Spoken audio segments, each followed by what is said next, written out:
الحمدللہ رب العالمین والصلاة والسلام علی رسول النبی الکریم وعلی آلہ وصحبہ اجمعین.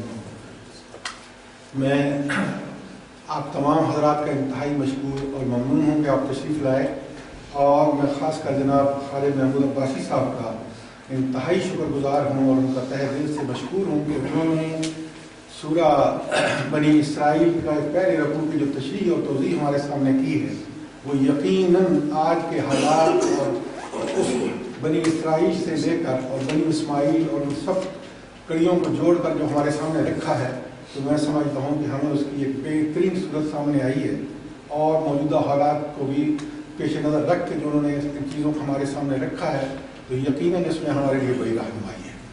اور میسج تو آپ نے سن لیا ہے کہ ان ھذا القرآن یہدی للتی ہی اقوم، اور جیسا انہوں نے فرمایا کہ علامہ اقبال نے کہا کہ وہ معزز تھے زمانے میں حامل قرآن ہو کر، اور ہم خوار ہوئے تارک قرآن ہو کر. لہٰذا میں سمجھتا ہوں کہ یہ میسج ہم سب کے لیے جو کرنے کا کام ہے کہ ہم میں سے ہر آدمی اس قرآن کے وہ تقاضے پورے کرے جو قرآن بحیثیت ہم سے کرتا ہے.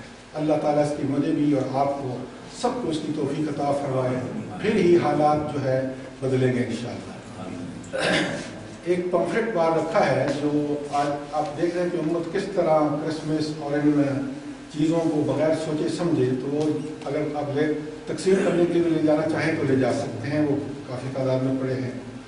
اس کے علاوہ یہ سنڈے کا پروگرام ہر اتوار کو 10:30 بجے ہم ایک بہترین اسپیکر کا بندوبست کرتے ہیں جو قرآن و سنت کے حوالے سے ہمیں رہنمائی فراہم کرتے ہیں. آپ کو اگر میسج نہیں جاتا یا ای میل نہیں، تو آپ ہمیں اپنا میسج اور ای میل دے دیں، تو یہ میسج ہم ریگولرلی جو ہے ہفتے میں 2 بار آنے والے پروگرام پہ دیتے ہیں. تو میں اب اس پروگرام کا اختتام کے لیے قاری عبدالباسط صاحب سے گزارش کروں گا کہ وہ آئیں اور دعا سے اس پروگرام کا اختتام کریں.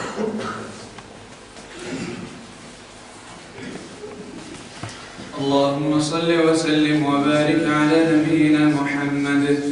اللهم اهدنا لأحسن الأخلاق والأعمال والأقوال لا يهدي لأحسنها إلا أنت، واصرف عنا سيئها لا يصرف عنا سيئها إلا أنت. اللهم اغفر للمؤمنين والمؤمنات، اللهم اغفر للمؤمنين والمؤمنات والمسلمين والمسلمات، وألف بين قلوبهم وأصلح ذات بينهم، واهدهم سبل السلام، واجعلهم شاكرين لنعمك مثنين بها عليك قائلين لها، وأتمها عليهم يا أرحم الراحمين. اللهم وفقنا للصالحات قبل الممات، اللهم وفقنا للصالحات قبل الممات، اللهم وفقنا لما تحب وترضى، وخذ بناصيتنا للبر والتقوى، واجعل ولايتنا في من خافك واتقاك واتبع رضاك يا رب العالمين. اللهم أصلح أحوال أمة محمد صلى الله عليه وسلم، اللهم ارزقهم التوحيد والسنة والعلم النافع والعمل الصالح. اللهم أصلح نساء المسلمين، اللهم ارزقهن الحياء والعفاف والستر يا أرحم الراحمين.